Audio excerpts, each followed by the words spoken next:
नमस्कार, आप देख रहे हैं बिस्तक। मैं आपके साथ तनीषा। भारत के सबसे बड़े और भरोसेमंद कारोबारी ग्रुप में से एक टाटा ग्रुप इन दिनों एक बेहद अहम फैसले को लेकर चर्चा में है। बात है टाटा सन के चेयरमैन एन चंद्रशेखरन के रीअपॉइंटमेंट की।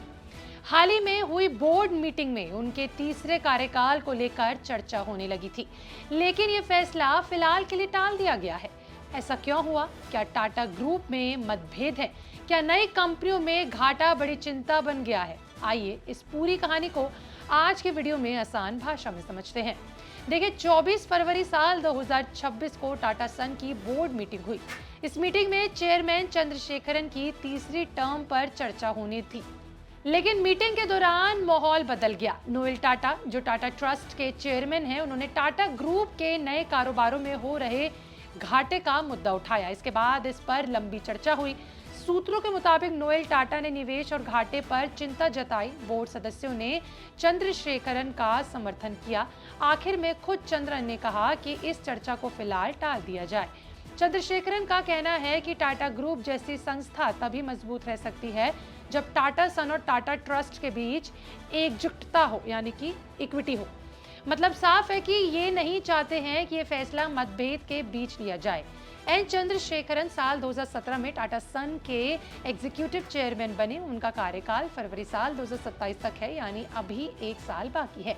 जून में वे 63 इयर्स के हो जाएंगे। उनकी रीअपॉइंटमेंट के लिए स्पेशल रेजोल्यूशन की जरूरत होगी, क्योंकि टाटा सन की रिटायरमेंट पॉलिसी के अनुसार 65 इयर्स से ज्यादा उम्र में नॉन एग्जीक्यूटिव रोल में बने रहने के लिए विशेष अनुमति चाहिए। मीटिंग में ज्यादातर बोर्ड सदस्य चंद्रशेखरन के पक्ष में थे। सिर्फ नोएल टाटा ने फैसले पर आपत्ति जताई। सूत्रों के मुताबिक नोएल टाटा ने 4 शर्तें रखी हैं। पहली, टाटा सन की लिस्टिंग ना हो। आरबीआई के अपर लेयर शैडो बैंक नियमों के तहत टाटा सन को लिस्टिंग की आवश्यकता हो सकती है, लेकिन नोएल टाटा चाहते हैं कि कंपनी लिस्टेड ना हो। दूसरी, कंपनी पर कर्ज ना हो। वे चाहते हैं कि टाटा सन कर्ज मुक्त रहे। तीसरी, हाई रिस्क निवेश में ज्यादा पूंजी खर्च ना हो। कंसेसिव केपेक्स से कंपनी की नकदी खाली ना हो। चौथी, एयर इंडिया और बिग बास्केट जैसे खरीद से होने वाले घाटे पर नियंत्रण हो। अधिग्रहण से हो रहे नुकसान को सीमित रखा जाए।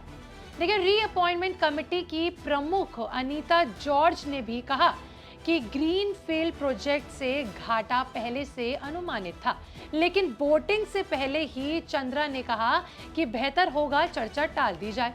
टाटा ग्रुप ने हाल ही के वर्षों में कई बड़े निवेश किए हैं। एयर इंडिया का अधिग्रहण, ई कॉमर्स और डिजिटल क्षेत्र में विस्तार, ग्रीन एनर्जी और सेमीकंडक्टर प्रोजेक्ट्स, इलेक्ट्रॉनिक व्हीकल, ये सभी ग्रीनफील्ड या फिर शुरुआती चरण के प्रोजेक्ट्स हैं। ग्रीनफील्ड निवेश का मतलब है शुरुआत में भारी पूंजी निवेश और मुनाफा आने में समय लगता है। बोर्ड के कई सदस्यों का कहना है कि इन प्रोजेक्ट्स में शुरुआती घाटा स्वाभाविक है। जो साल 2017 में उन्होंने कमान संभाली, तब टाटा ग्रुप कई चुनौतियों से गुजर रहा था। एन चंद्रशेखरन के नेतृत्व में बैलेंस शीट मजबूत हुई, कर्ज घटा और पूंजी आवंटन में अनुशासन आया। कई गैर कोर बिजनेस से बाहर निकाला गया, साथ ही नए क्षेत्रों में बड़े दाव लगाए गए। टाटा ट्रस्ट टाटा सन का सबसे बड़ा शेयरधारक है, इसलिए चेयरमैन की नियुक्ति में उनकी सहमति बेहद इंपॉर्टेंट है।